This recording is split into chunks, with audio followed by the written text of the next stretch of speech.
And I'd like to introduce our morning our plenary speaker, Paul Pilzer. And you can't read it from here. Paul is an MBA from Wharton. And I guess I would say an economist by trade and a serial entrepreneur, social entrepreneur as well, finding ways to solve our problems in society through developing and implementing fantastic ideas. So without further ado, I will introduce Paul and let him take the reins. Thank you, Dean Parker. Thank you.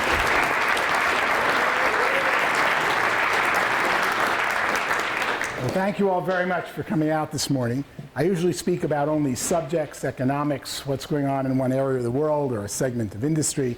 But here in looking at your program where this is focused on career days, I thought I'd talk about specific areas of my career.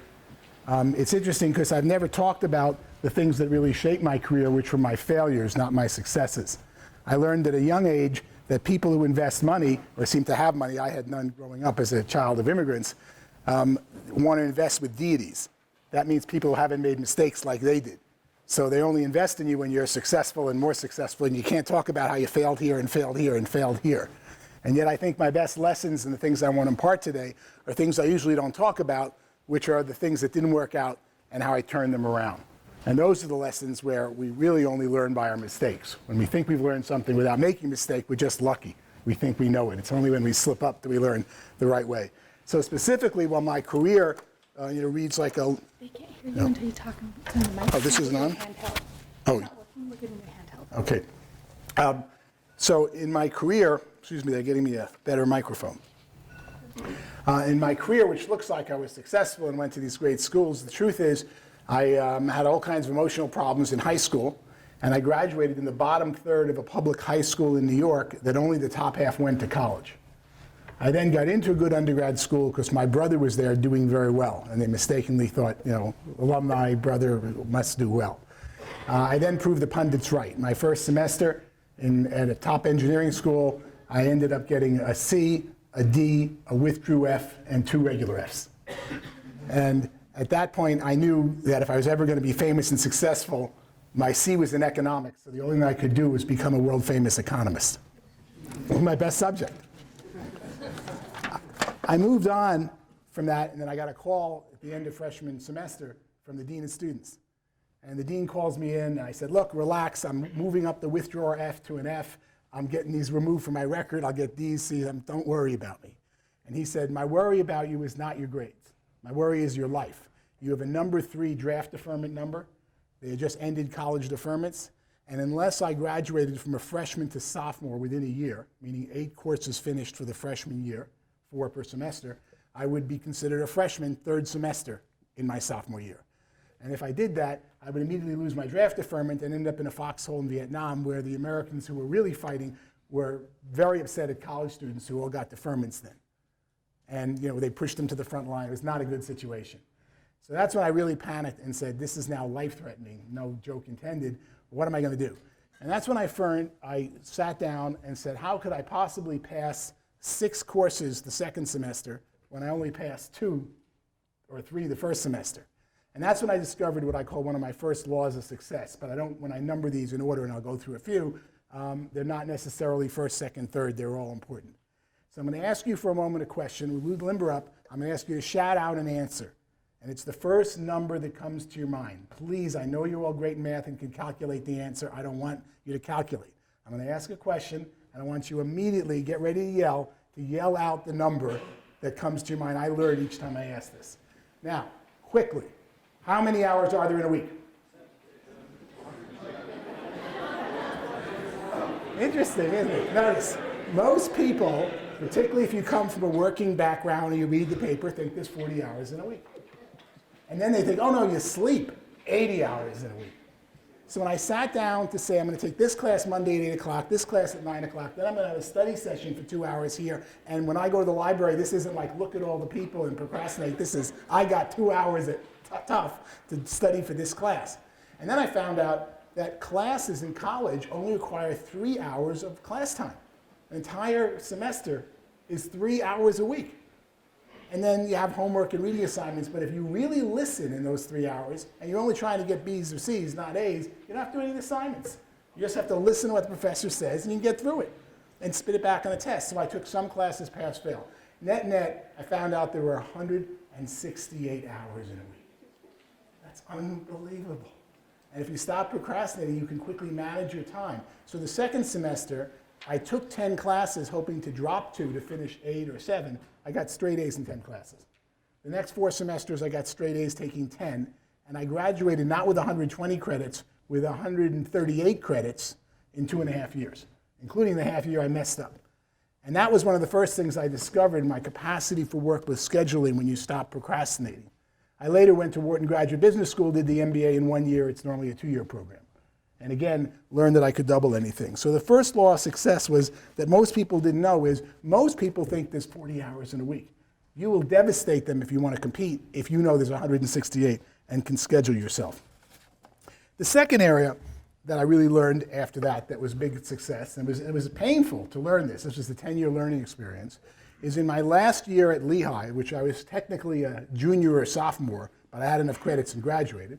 One of my friends is going to Penn, University of Pennsylvania Law School. One's going to Penn Med School. My fraternity brothers think Penn's a great school. So I say, great, I'll go to Wharton Business School. Then I decided to apply, having told everyone I was going. Notice no turning back. I'm going up this cliff, and the world thinks I'm going to Wharton Business School. They assume you applied and got in. File my application, and I get a letter back, which is posted on my website, April 7th, 1974, rejecting me. And the letter says, thank you for applying. We think you should work 2 years. We think you should finish college. We think you should get your grades up, blah, blah, blah, blah. And, welcome. And I had told everyone I was going. That was April 7th. Also posted on my website is the letter of April 14th, 7 days later. Dear Mr. Pilzer, please disregard our letter of April 7th. Very happy to have you join the class. Here's where you fill out the forms. Return this with a $100 deposit, et cetera, et cetera. And that was my time I went there. And I was so embarrassed when I got to Penn. My mother, I remember I brought a girl home for a date once to New York, and my mother turned to her and said, Pam, did you really get into Wharton, or did you have to talk your way in like Paul did? And I was so embarrassed looking at all these people who must have had much better grades instead of scores, and they had applied and gotten in, and I called it manipulating my way in. That pattern seemed to follow me from getting a job at Citibank to promoting it to a higher job, to interviewing at the White House, to going to work in the Reagan administration at age 29, 1983. And throughout my career, everything I've wanted that you see as stripes on this resume that looks so achieving, I was rejected for when I first applied. It wasn't until age 30 I got to enjoy the rejection. I call it reveling in rejection. Woohoo, they don't want me here. Now the fun part comes. I got to convince them of the mistake they made. And the reason I was rejected is I wasn't saying, Paul, you did this, and I was waiting for someone to come in and give me the next job, be recruited out. And instead, I was always pushing the envelope. And when you push the envelope, what are you going to experience the first time you say, I want to go work here? Rejection. Because you've said, this is what I earned, I want to go a little higher. Now, not too much higher, but enough higher that you're going to get rejected and then get to enjoy the process. If you're going to make change in the world, which most of my businesses have done, you're always going to be rejected because you're fighting the status quo. And enjoy it. The only thing I have very few regrets in life, but one of them is that the first decade of my life, from 20 to 30, I wasn't reveling in rejection. I was embarrassed about it. I was upset about it. I would get down and I would have to fix it. And instead, I look back now as reveling in rejection was everything. Then I finally, by the way, get to Wharton Business School. I'm 20 years old, the youngest MBA who ever went there.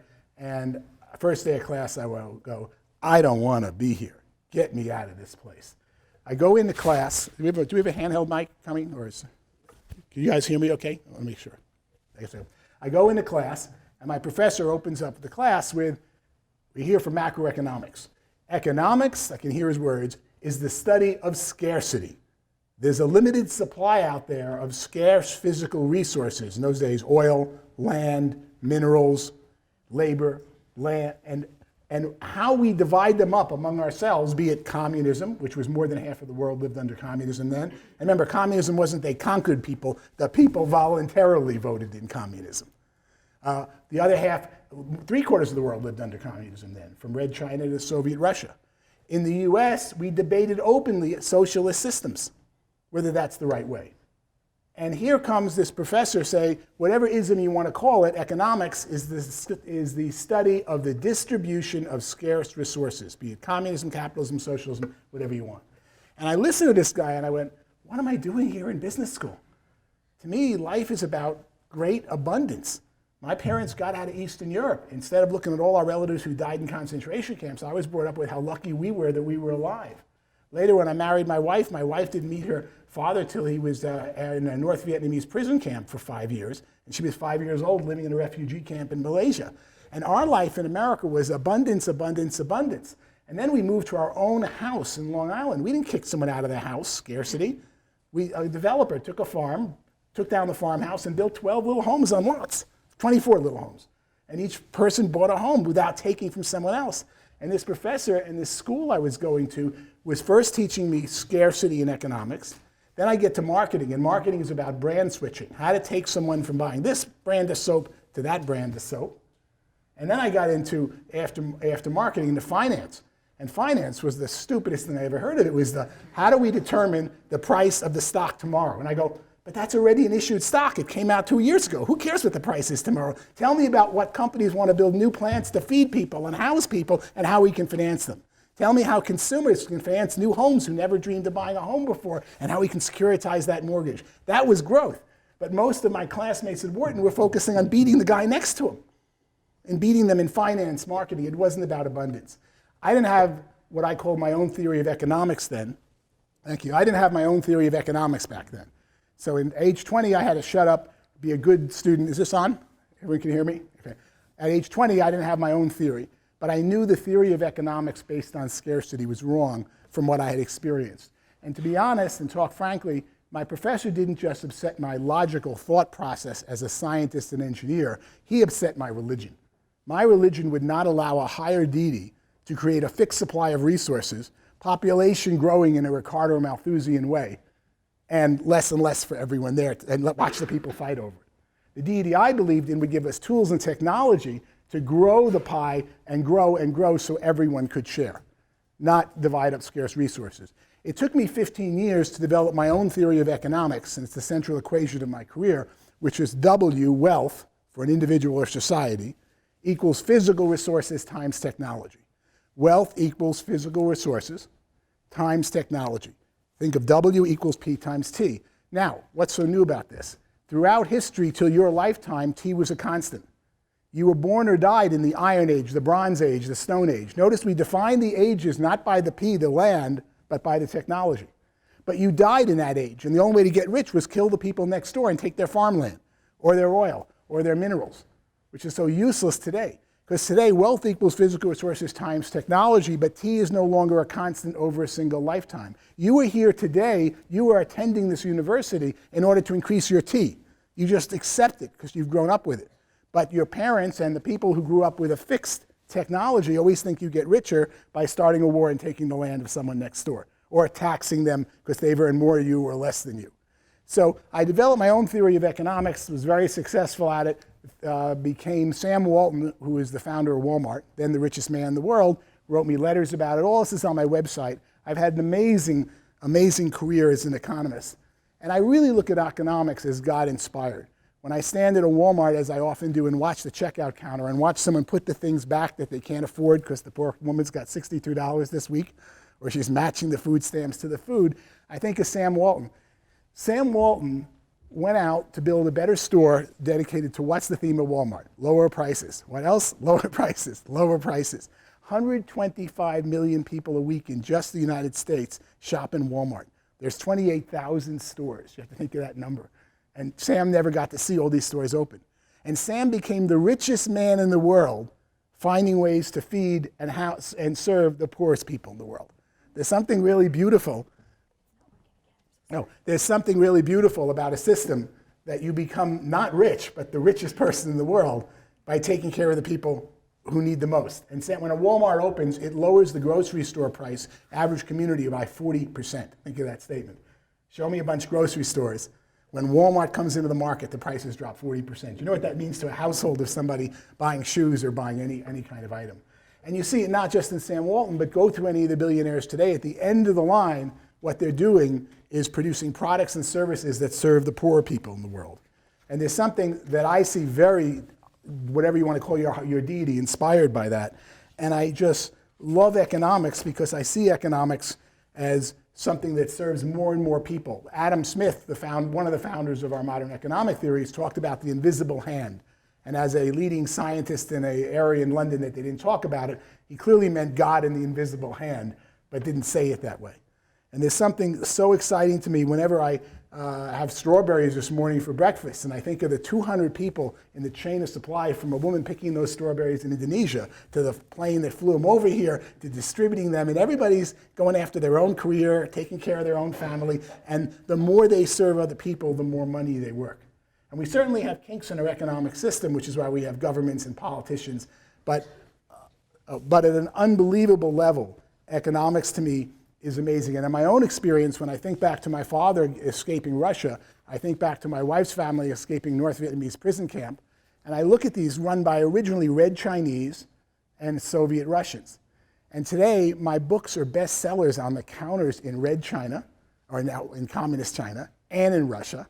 And when I lecture there, I'm in shock to see in one single lifetime, I've seen the American theories of free market capitalism, which I believe are biblically inspired, to be totally the law of the land for 90% of the world, and we didn't go beat them militarily with our nuclear bombs. They, on their own people, saw the way we live. And I often comment how people think China's not our threat right now. China is the best economic partner of the world. We've never had a time in history where the two greatest economic powers are best friends on most issues. And on issues we argue over, how can we get 1 billion people in Africa to be fed and housed? Should it be a Chinese company or an American Bechtel company that builds the road or the school or the bridge? That's a nice thing to be arguing about. And we live at a time where we have the same algorithm for what we all want for our people. China becomes one of my favorite countries, by the way, I have to mention, because China, it's unbelievable to think of this number. In 2 decades, really in almost your lifetime, or maybe a decade before you were born, 2 decades, China took 1 billion people off poverty. That's more than the entire population of Africa. And they did it without a penny or a dollar from outside help. And they put in a legal system that's victim-focused. How do we improve the life of the victim who's had a crime committed on them, not criminal-focused? And on and on. I believe God likes people of the world equally. But if you don't believe that and you look around on who's growing and who's improving lifestyle every day, it would be China today. And most of all, China's now exporting their technology worldwide in such an amazing way. So I look at the US, and by the way, they're not exactly bankrupting us. 400,000 Chinese now have homes or some base in the US. 200,000 go to college here. And when a Chinese person makes money, what does he want? He wants a home in America somewhere to go for vacations, raise his kids. And we are so tied in. Another story I often tell about China is not our current Premier Xi, current Premier of China, recently had dinner last year in LA, and dinner with President Obama. And he had to leave the dinner in the middle of the dinner, which you don't often do with the President of the United States, because President Obama came late. And he got on a plane and flew to Boston. And when he got to Boston, he gets out of the thing in a Avis rent car, and one Chinese guy as his security guy, that's it, picks him up at the airport, takes off his medals and his things so he looks like an ordinary person, and he goes to Bookbinders. It's a great lobster restaurant, and he has lobster dinner with his daughter, who's a sophomore in college in the United States, and her 2 friends, just like any American mother or father would love to do. And you think the world is really good when the leader of the other half of the world, China, sends his only daughter alone with a fake US passport we got her to go to college in the United States and go out and party. I mean, this says a lot about what they really think of us in a very positive way. So you're entering into an economic world of peace and prosperity at a level that, frankly, nobody ever dreamed of before. And of course, we focus on ISIS and things in the macroeconomic world that we worry about. But if you look at just the growth in China and then go to India and start to think of it as life by life, what's improving, and you're now a part of making those improvements happy, world's in very, very good shape. I want to now get a little more specific on other what I call laws or things I learned for success. Probably the biggest one that directly made me money and led to me founding 6 companies we have operating now, about $1 billion in market cap. And the most important thing I learned also at age 22, which is every time you're an unhappy customer, go out for a bagel somewhere, go attend the university, go buy a car. Every time you're an unhappy customer, you have 2 choices. You can get annoyed, angry, you're unhappy, or you can get rich. And you can get rich by finding out, why am I an unhappy customer? I took my money, so the marketing worked. I bought this thing, and what didn't they deliver? What they promised. Is there someone else who's unhappy? Wow, there's lots of unhappy customers here. Before this business goes out of business, how do I learn what people want to buy and how I can supply it at a better level? I learned this when I was 22, and I go to work at Citibank in New York. And right after I accept my job at Citibank, I'm walking down the hall, and people are asking me, my graduate students, so where's your summer house, Paul? And I go, summer house? I don't just got an apartment I'm going to share in New York. And I learned that everybody starting in investment banking or law in New York rents a share in a summer home, where someone rents out a house, then they cut up the bedrooms, like 2 kids per bed, and they share it on weekends. There's no hotels in the Hamptons, East Hampton, Southampton, so they share homes. So I go, how do I get a share in a home? They say you go to these parties, and you look around the party, and you pick, you want to share, and it's $600 for this home, $800 for this home. The home rented then for about $10,000 for a summer, and that's how a shared house works. So of course, I go to work at Citibank in May, and I go to these parties I hear about, where I meet beautiful people I had never met. I mean, girls that look this pretty, and I'm going, wow. Now at 22, I look 12, but I didn't know that. I thought I work at Citibank, and I'm a new MBA from a good school, and I would see the pictures of the house with the tennis courts and pool and the ocean, and I go, great. So I call the guy up, loved your party last night. Where do I send my $600? I'm in. Never called me back. Okay, so went to another party. I'm going to party after party. What I didn't know is they were checking me out like I was checking them out. And nobody wanted me in their house. I was a nerd. And I had, not that I have them now, but I certainly had no social graces, but clearly no one was going to let me in their home. But I haven't figured this out yet. I just know I keep getting rejected. So finally, I realize I need a home. I run out to the Hamptons. I rent a house for $6,000. I figure out if I group out every bedroom, I get a free bedroom and $500 cash profit. So I go running around to sell the 11 shares. And I'm terrified because I have to pay $2,000, $2,000, $2,000. I don't have the second $2,000. So I got to sell the shares, you're all with me, in order to fill up my summer home. I ended up overselling because every buyer's a liar. They all say yes till you say, give me the money.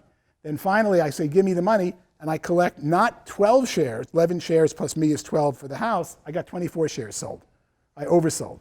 So I ran out to the Hamptons, rented a house on the same street. Now I had 2 homes, each one grouped by 12 people. The next year I had 20 homes.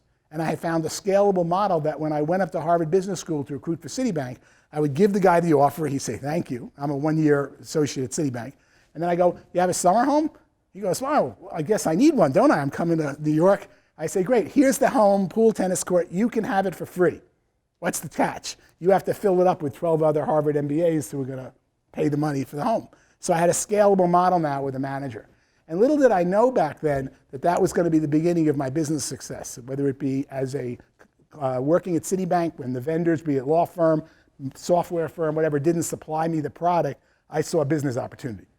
And you had to get out there to see it. And I noticed that every time you're an unhappy customer, there's an amazing opportunity, to start your own business. Specifically after the homes in the Hamptons, I had so many experiences in businesses, and I've written quite a lot about these in my books, but I'll give you 2 examples here that are pretty relevant. The first one was 1985. In 1985, I had an experience that made me embarrassed to be American, so call me unhappy. And what would embarrass me? I was lecturing at Moscow State University as a junior economist, member of the Reagan administration, and a guy in the audience raised his hand and said, Professor Pilzer, as a person of Russian blood, how can you work for such an evil nation, an evil president? I loved Ronald Reagan, worshipped Ronald Reagan.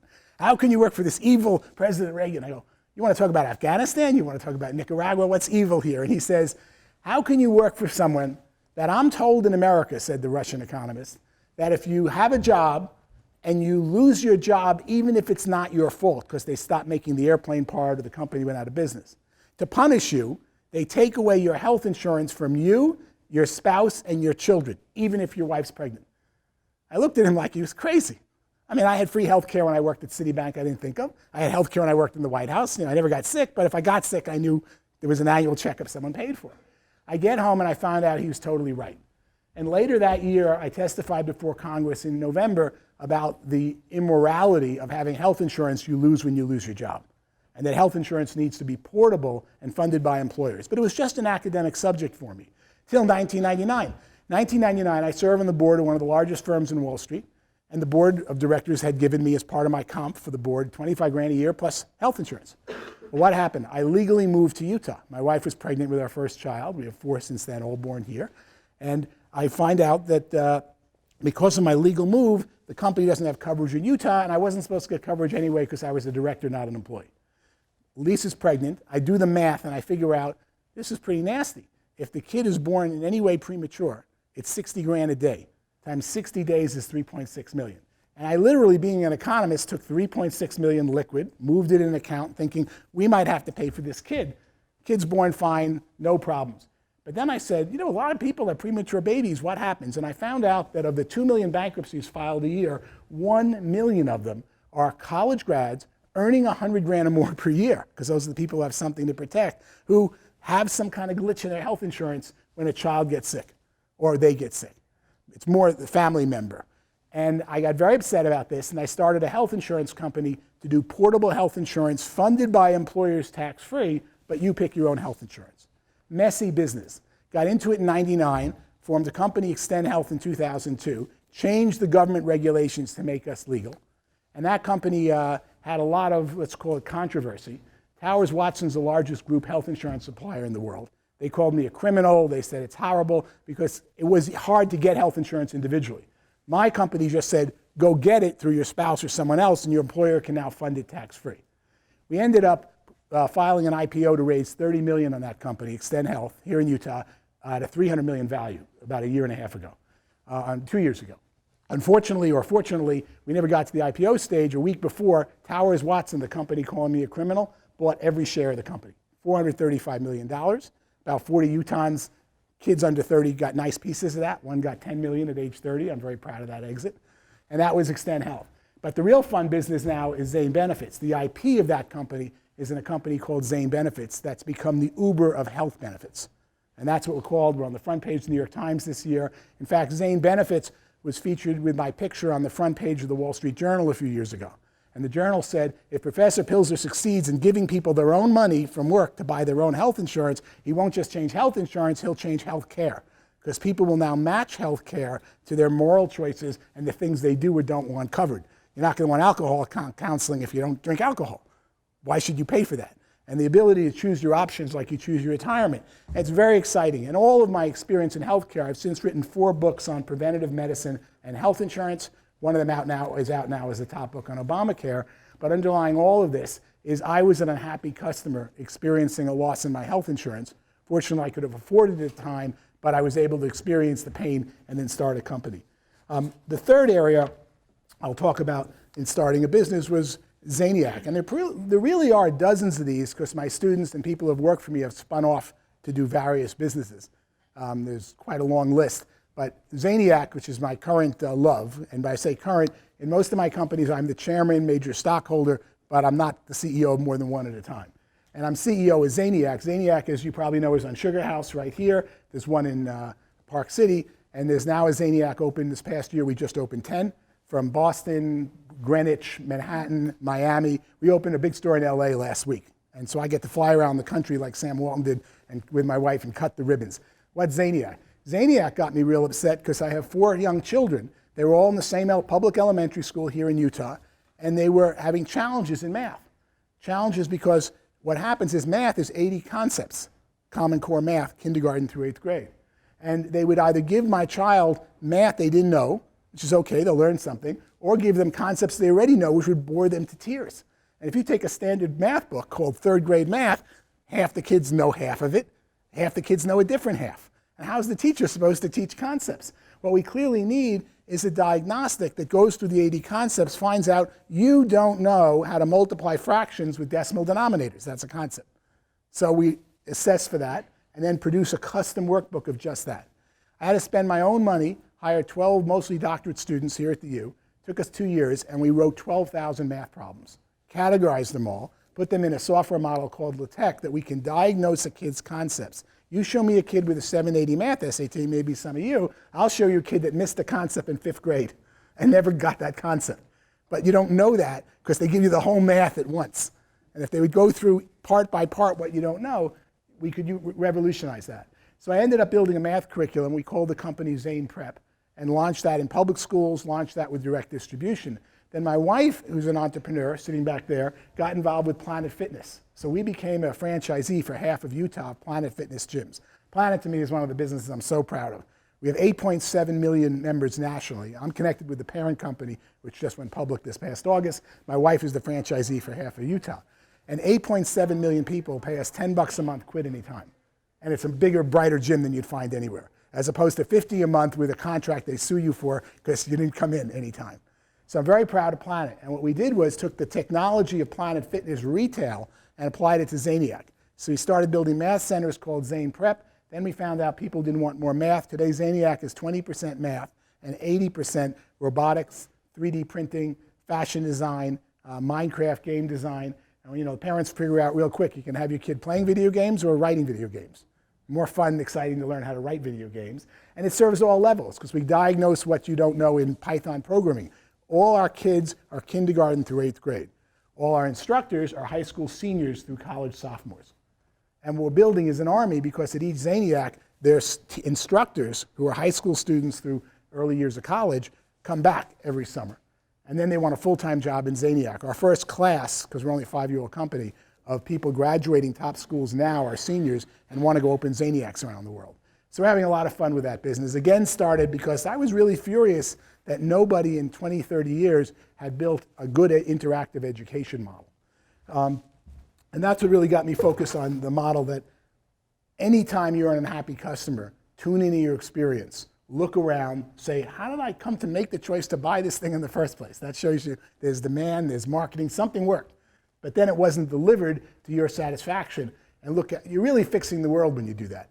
And we talk about it, you're going to make money, but it's really fixing the world. At this point, I want to open this up for questions. And before I do, I'm going to ask the first 6 myself and answer them just because I felt they were important one-liners or things I'd like to impart. This is possibly my first speech I've given on careers. I'm usually talking about a specific business forever on one area. So the first one is, why should you go to college? Is higher education still relevant? And that's a question for whatever reason, you're here and you're attending college, but it really comes up when you look at the billionaires today. And these people have made enormous contributions to society, from Steve Jobs to Bill Gates in my generation. And they have something in common. None of them went to or finished college. They hire all these great graduates from the top programs. But at the very top level, there's something going on. I consider myself lucky in that I was ambitious and talented, and I managed to accelerate my degrees, and that's how I finished in my generation. But the next generation, 10 years behind me, didn't go. And the problem is that people think college is about going, oh, here's a better way of looking at it. When I went to University of Pennsylvania, my mother, both my parents are immigrants, my mother says, my father first says in his broken English, my son Paul's going to Wharton to learn how to make a living. And my mother would cut him off at the knees and say, no, Paul's going to University of Pennsylvania to learn how to live. My mother was right. You really go to college to learn how to live. You go to college to learn about the world around you, to open your gateways. I tell people in college, I was an engineer, low verbal, high math. What was my major? Journalism. Because once I decided I was going somewhere, I was going to do something with my life, I realized that now's the time to focus on my weaknesses, because no one's going to hire me for what I'm weak at. And they're going to fire me when I make mistakes. College is great. You actually get to make mistakes and take a class over or take another class. It's the last time you're going to get to do that. So this is the time in your life to focus on what's difficult and what your weakness is, not necessarily what your strength is. And you should go to college because ultimately you'll learn how to live. I've learned more about life and creativity from my art history classes and my literature classes. You have to focus what you study when you study art history or literature. You're studying a classic. What's a classic? It's a work of art or building whatever that transcends time, language, culture. I see an opera, I love opera, and I can't believe I'm watching something that I don't even know what they're saying. And I can go, it's more and more beautiful again and again and again, and it transcends language. It goes all around the world. So when you look at anything classic, that's what you're really trying to produce in business. You're trying to produce something that gets into an art history class or an architecture class or a company class or something that changes someone's life. So college is about learning how to live, not learning how to make a living. Next question. Why should you consider a career in business? I hope you've already here by being here as the business school student, and I hope I've covered that. Business is an opportunity to serve. I believe theologically, there are many reasons we're here. I don't know all of them, but I do know one. We're here to make another person happy, whether it be our relative, our friend, someone randomly on the street. That's what makes all of us happy. We make somebody else happy. There is no way to do that better than business. Because if you're like Sam Walton, you make 125 million people every week happy by increasing their groceries 40%. And when you succeed in today's world, it's truly amazing. The whole world is entrepreneurial capitalism, which means the more people you serve, the richer you become, which lets you take that money and hire more people and train more people. So it's an incredible world we live in, but you go into a career in business to serve others, not to get rich. But you get very rich if you get very good at serving others. What should you study in college for a career in business? I always tell people, focus on your weaknesses.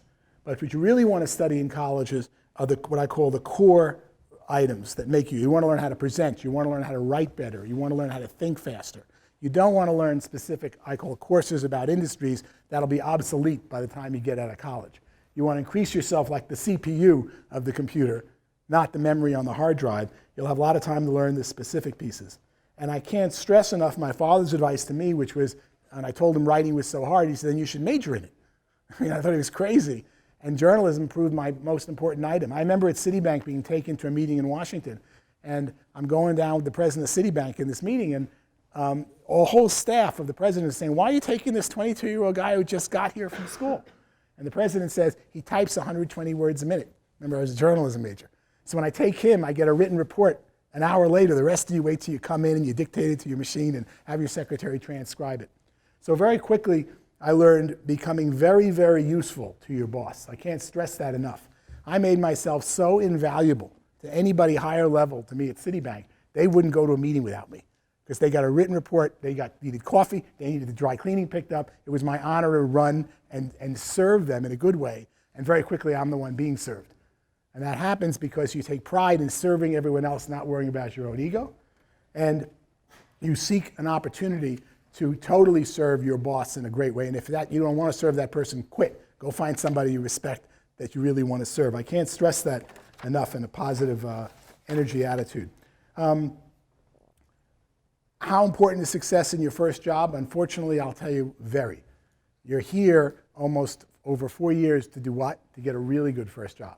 And you get that through internships, obviously your record in school, all the extra work you do, but it is really critical. I don't have a great answer here because not everybody's going to have a great first job experience. But it is going to set a pattern. It's probably going to end up being an industry you're stuck with for life because once you get good at it, your salary level goes up and up and up in that specialty or that industry. And the last one is, how do you combine, I'm going to take questions from the audience, how do you combine a public and academic service?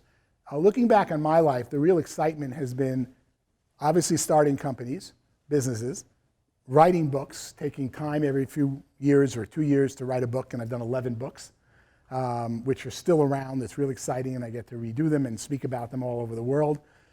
Serving in government, 5 years in the Reagan administration, and now I work with heads of state and people all around the world. It's an incredible feeling.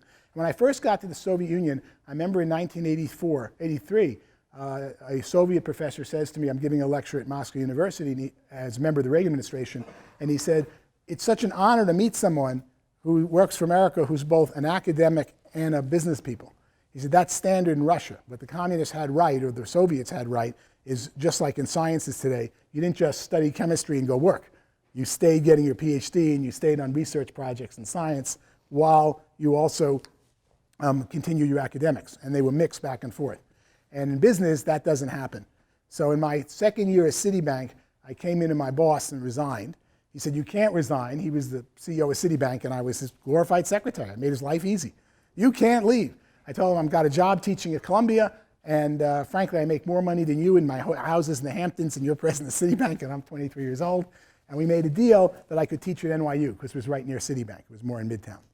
I spent 21 years teaching at NYU without ever missing a class. And I thought back then in the 70s that speaking to you here today, it would be standard that you'd get a job, and with your job would be on Fridays, I go back to the U and I teach an entering freshman seminar. I thought you'd stay mixed. That didn't happen. I would encourage you to think about that, because my greatest successes and joys in life have come from mixing 1 day a week academics. Only the 1 year I wasn't teaching in my life was the first year at Citibank. And quickly, integrating it, you become a much better business person. You have a continual supply of young talent that you don't meet in an hour interview. You see them in classes, you work on their papers, you help them get jobs, and you get a much more fulfilling life, and we all grow. So I can't stress enough, to make the opportunity to teach at a community college, do something academically right away when you start your first job, and you'll watch at a time they will mix very much together. Boy, I'm getting through all this. I'm very pleased. So let me shake your hands a little bit. I've been going on and on very quick on a lot of subjects. And let's see if we have time for a few questions. What comes to mind as we cover the subjects? Anything from macroeconomics, where I want to touch on the current election, to which is one of my favorite topics these days. What can I hear from in a question from anyone in the audience? Who wants to start?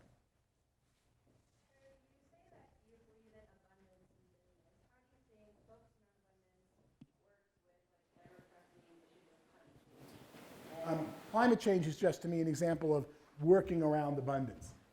First, I want to let you know that I have this view in life that I'm, frankly, probably one of the reasons I lost my campaign for Congress by 6,000 votes of 600,000 and outspent incumbent 8-1. That was my telling somebody that, this doesn't hunt. And so now an answer. On climate change, I look at it as something that clearly it is happening, climate change.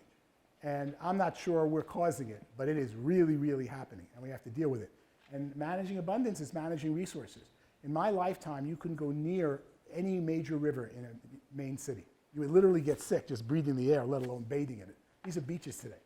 We have cleaned up so much of the environment, have a lot more to do. And now, just because of politics getting rid of oil and giving very bad people a lot of money, we're switching to electric cars this fast. But we only need 1/4 the number of cars, because most of us would rather have an Uber car that we didn't have to park than some car we have to maintain and take care of. Your generation typifies that.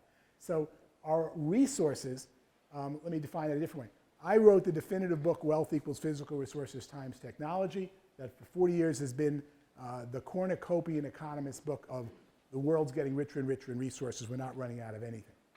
Now, that doubled, at least, the resources available to you, including the population increase, your generation versus mine. Now, in the last 3 years, we've stumbled into the sharing economy, and my take on it, which is the sharing revolution. In the sharing economy, not only do you have twice the resources because someone like me says they're all around to build things, you only want half the things, or 1/4 of the things. You don't want a car, you want an Uber car. And you want a car that when you're down and have free time, you want to drive friends around the neighborhood and get paid for it. And that's just Uber or housing. So we have doubled the amount of wealth available to you just in resources, and now we double it again in just the last 3 years in the sharing economy, because we only want half the things. Everyone with me? That's a 4 times lift in individual wealth. It's the most exciting time to be alive, because we're really getting towards not gross domestic product, but gross domestic happiness. And we find we're a lot happier driving the car with someone we enjoy as company, or the next restaurant in your lifetime will be you'll choose the restaurant for who they promise you're going to meet over dinner. Just one couple will meet another couple. It's not going to be all just dating. Dating and sex are always ahead of the world in using technology. But it's truly amazing to see how the improvement in life coming to gross domestic happiness. So climate change is something we need to learn how to manage, and manage better. It is absurd to me. There are very few things all economists agree on. All economists in the United States, Democrat, Republican, anyone agrees, we never should have let oil go to $1.70 a gallon. The moment it went to $4 or $5, we should tax oil users for the air they use and pollute. Keep the price solid at $4 a gallon, and you'd have $2.30 a gallon to pay on low-income housing, education, or so many other things, because people were living at $4.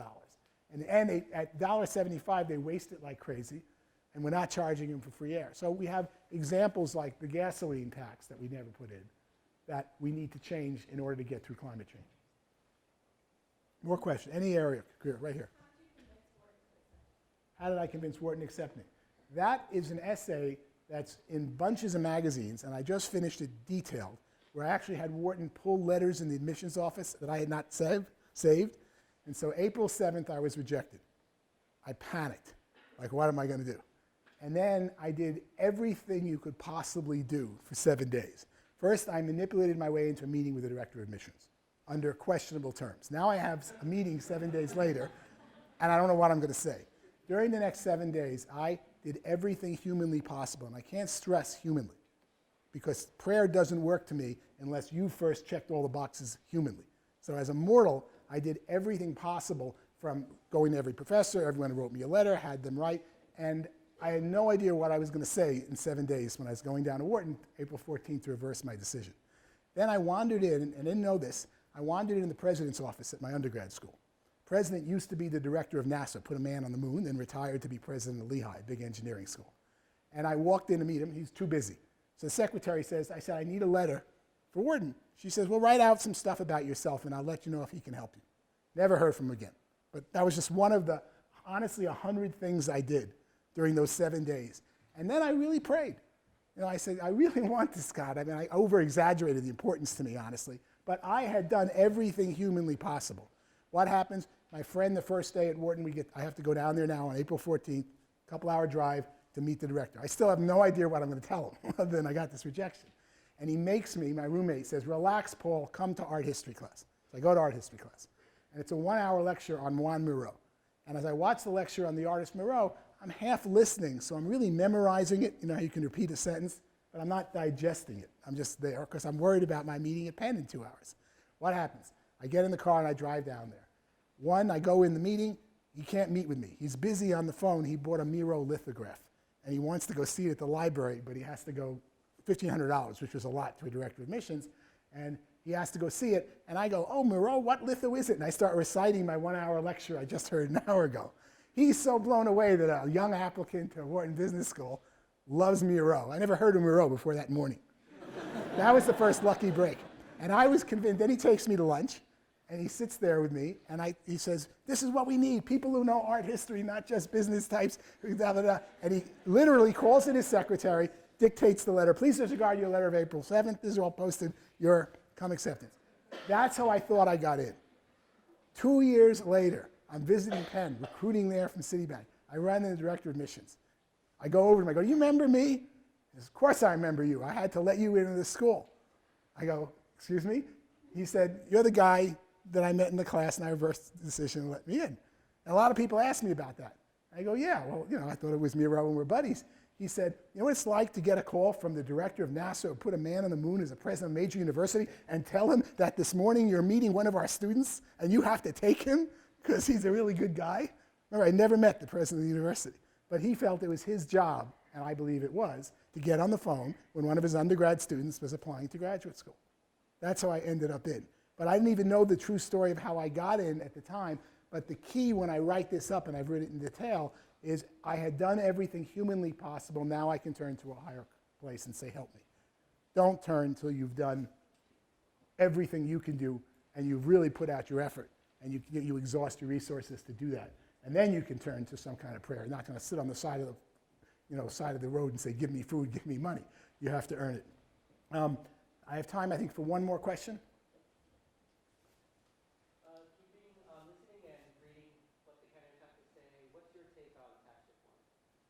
Tax reform is a big item. Big area in my life was what's wrong with, just like what's wrong with illegal immigration is the word illegal, not the word immigration. And my parents and in-laws are able to come here legally. A million Vietnamese got a get-out-of-jail-free card and were given citizenship. Same thing with income tax. What's wrong with income tax is the word income. We need to tax consumption, and then we can vary the rate from cigarettes to things that we shouldn't tax on, like gym memberships, to stimulate public policy. The stupidity of telling someone work hard and make more income and your percent rate goes up and the more taxes go up. Why would anyone work? Why would a doctor go see another patient versus go play golf? So income taxation, particularly graduated income tax, is crazy. You did mention, though, what's really going on in the election. You want to see God at work, turn on the TV tonight. This is the most powerful nation of the earth. We have 18,000 nuclear warheads. Any 5 could take out all of humanity. And that's a bad example, but serious amount of power. And here we are openly debating who should be president. Now we got a doctor running from the Midwest. We got a businessman who's screaming and yelling. This is so exciting. And I've been there twice at the changing of the guard because somebody wins, the new administration comes in, and they sit then with 4,200 people work in the White House. So when I say I work for President Reagan, me and 4,200 other people. But of those 4,200, I had to take over someone's desk who didn't agree with me politically. I had to pick up projects, and we do it so peacefully. And nowhere in the history of the world do you change governments and you don't put the old guy in jail. I mean, it's amazing. You don't hang the former dictator, the former president. And to see this happen, and to know we're going to change power without tanks on Pennsylvania Avenue, and to see anyone debate every issue, I turn off the TV and I go, thank God for America. And the rest of the world just doesn't get it yet. And I'm very disappointed, and that's a challenge for your life going forward. I was convinced, growing up in America in the 50s and 60s, that we were here to take all this abundance and prosperity that America had 50 years ago and export it. We were going to show every nation, starting with rebuilding EU under Lend-Lease, and all around the world, our American way of life, which to me the Constitution is directly related to Genesis. I mean, I've seen the lines and see the laws back and forth. I wrote a book, by the way, probably a book you might want to read called The Theology of Economics, which Andy Rooney on 60 Minutes renamed God Wants You to Be Rich. It's an economist walk through Genesis. It was top of the New York Times list for 3 years, 93 to 95. I'm in the process of redoing that book. And I really believe we were here to export this U.S. incredible wealth and system and around the world, and my generation has failed. That's your job now. We've built it.